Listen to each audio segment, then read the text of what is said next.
ঘুমোবো আমি, ঘুমোবে তুমি, গল্প শোনাবে ঘুম পড়ি, হালকা আলো, চোখ বন্ধ। চলো একটা গল্প শুনি।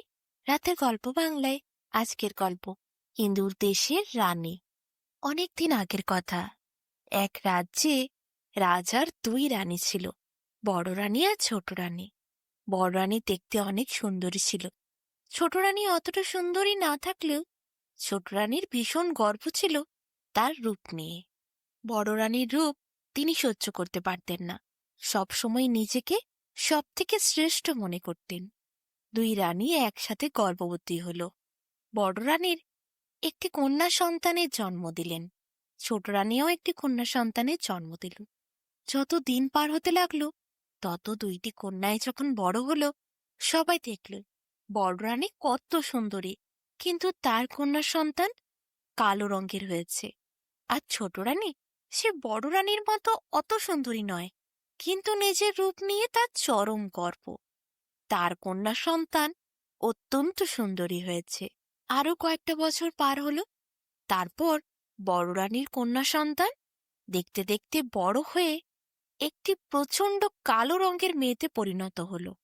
আর ছোট রানীর কন্যা সন্তান অনেক রূপসী কন্যায় পরিণত হলো। রাজা তখন বড় রানীর মেয়েকে আজ সহ্য করতে পারছিলেন না। যখনই কেউ রাজপ্রাসাদে আসত, তখনই বড় রানীর সন্তানকে নিজের কন্যা বলে পরিচয় দিতে রাজার লজ্জা বোধ হতো। তার গায়ের রং দেখলে যে কোনো মানুষ হাজার কথা শুনিয়ে যেত। গায়ের রং এত কালো! রাজকন্যার রাজকন্যারা তো রূপসী হয়, অনেক রূপের অধিকারী হয়, এমন কালো গায়ের রং কি করে হলো? যার মা এত সুন্দরী, রাজার তা নিয়ে খুব রাগ। তার বিভিন্ন মানুষের কাছে দিনের পর দিন লজ্জায় মাথা কাটা যাচ্ছে। এত বিশ্রী দেখতে বড় রাজকন্যা যে কারুর সামনে পরিচয় দেয়া চায় না। রাজা একদিন বড় রাজকন্যাকে ডেকে অনেক আজে বাজে কথা শোনালেন। সেই দুঃখে কাউকে কিছু না বলে বড় রাজকন্যা হঠাৎ রাজপ্রাসাদ থেকে মধ্যরাতে বেরিয়ে গেলেন। নিজেই হাঁটতে হাঁটতে একটি গভীর জঙ্গলের মধ্যে প্রবেশ করলেন।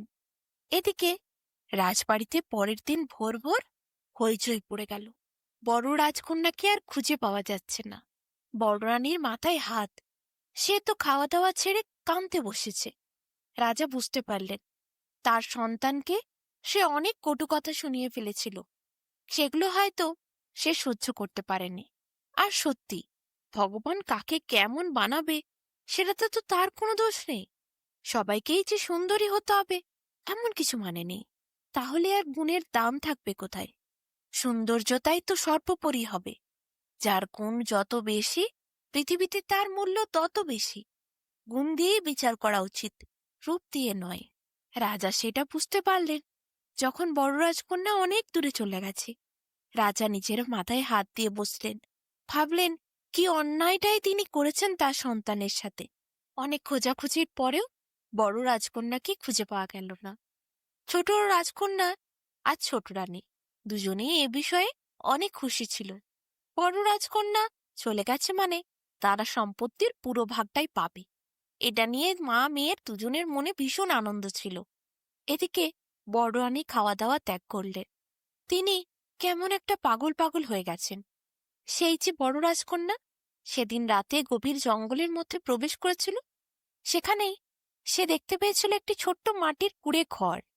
রাজকন্যা সেই কুঁড়ে ঘরের মধ্যে গিয়ে বলেছিল, কেউ কি আছো?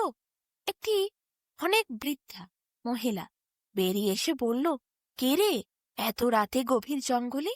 রাজকন্যা সেদিন তাকে বলেছিল, আমি আমি পথ হারিয়ে এখানে এসেছি, আমি কি আজ রাতে এখানে থাকতে পারি? সেই বৃদ্ধা মহিলা বলেছিল, হ্যাঁ, আমি তো এই জঙ্গলে একাই থাকি, থাক না তুই।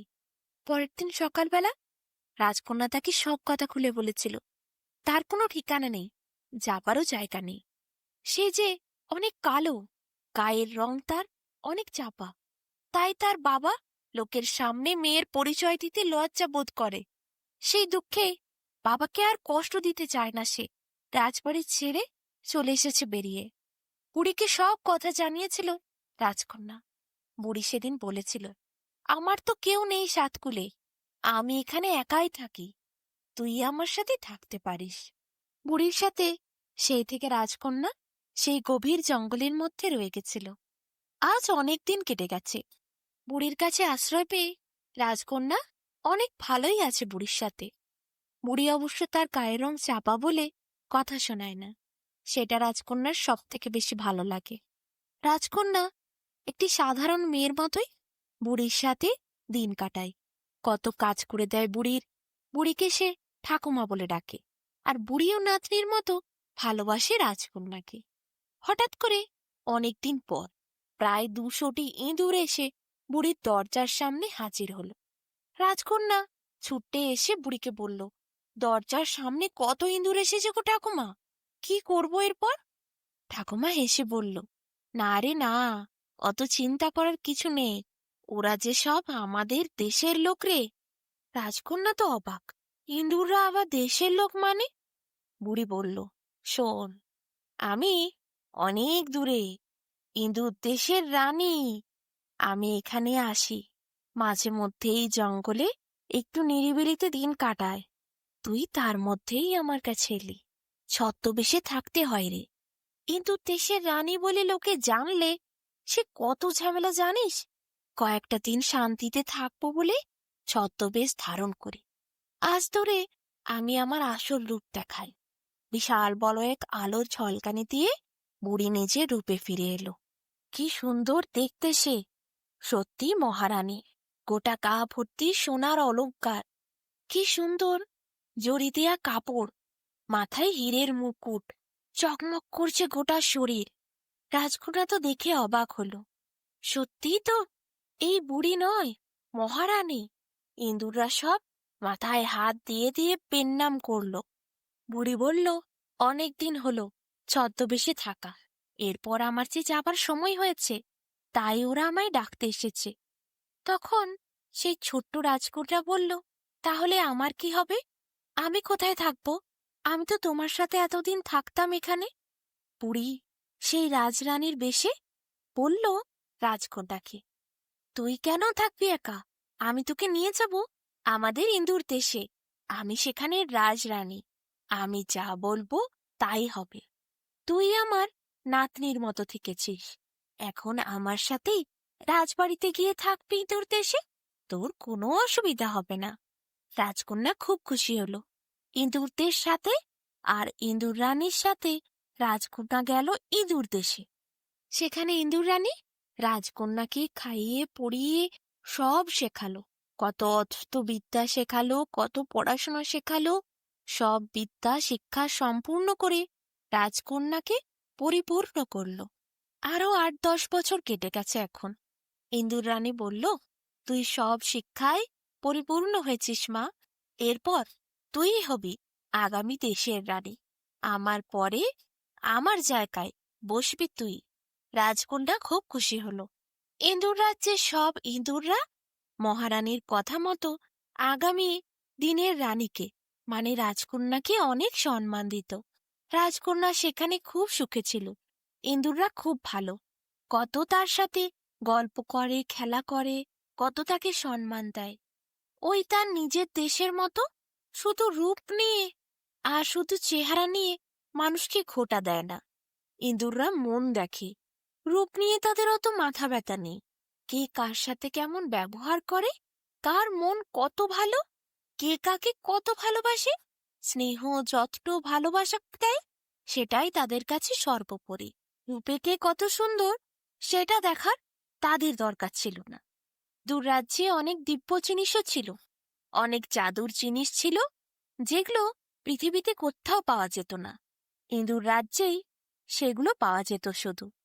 এদিকে হয় কি, রাজকন্যার নিজের দেশে রাজার ছোট রানী ভীষণ অসুস্থ হয়ে পড়ে। কয়েক বছর ধরে তার চিকিৎসা চলছে। কত বৈদ্যি ডাক্তারকে ডাকা হয়েছে, কিন্তু কেউই তাকে সুস্থ করতে পারেনি। শেষে এক সন্ন্যাসী রাজাকে বললেন, পৃথিবীর দূর দেশে ইন্দুর রাজ্য আছে।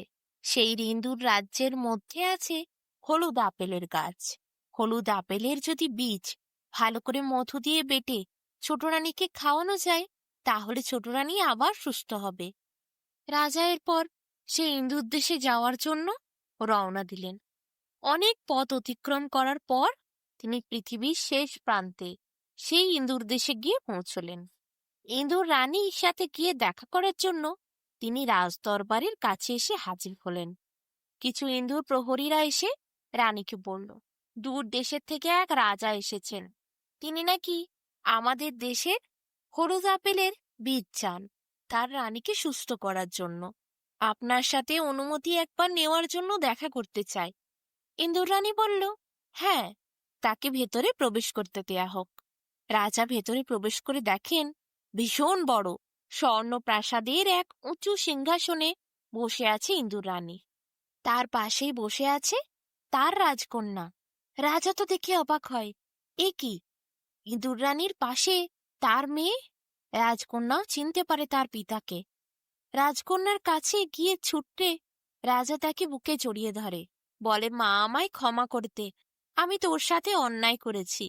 রাজকন্যা ইন্দুর রানীকে বলে, ইনি হচ্ছে তার আসল পিতা, যিনি নিজের মেয়েকে কালো বলে একসময় পরিচয় দিতে সকলের সামনে লজ্জা বোধ করতেন। রাজা বলে, আমি ভুল করেছি মা, আমাকে ক্ষমা করে দে। তোর গুণ না দেখে তোর সামান্য রূপই আমি দেখেছি। তোকে আমার সমস্ত বিদ্যা শিক্ষা দিয়ে পরিপূর্ণ করে দেশের রাজরানী করে প্রতিষ্ঠিত করা উচিত ছিল। তার জায়গায় আমি তোকে তুচ্ছ তাচ্ছিল্য করেছি। রাজকন্যা বলে, পিতা, আমি আপনার সাহায্য করব। ছোট রানীর জীবন ফেরানোর জন্য যা প্রয়োজন আমাদের ইঁদুর রাজ্য থেকে আমি তাই আপনাকে এনে দেব। কিন্তু আমি আর কোনোদিন ওই দেশে ওই রাজ্যে যাব না। হ্যাঁ, আমি ওই রাজ্যের সীমান্ত পর্যন্ত আপনার সাথে অবশ্যই একবার যাব। অনেকদিন হলো মায়ের সাথে দেখা করিনি। মাকে দেখতে খুব ইচ্ছে করছে। মা যেন আমার সাথে দেখা করার জন্য সীমান্ত পর্যন্ত আসে। তার বেশি আমি আর যাব না। রাজা অনেকবার বলেও রাজি করাতে পারলেন না। এরপর মেয়ে গিয়ে ইঁদুর রাজ্যের সেই গাছের থেকে হলুদ আপেল নিয়ে এলো। হলুদ আপেলটি পিতার হাতে দিল, বলল, চলুন তাহলে যাই আমরা ওই দেশে। ইঁদুর সেনাদের নিয়ে ইঁদুরদের রথে চড়ে রাজকন্যা গেল পিতার সাথে। সেই দেশে ঢোকার আগে সীমান্তে সে অপেক্ষা করল।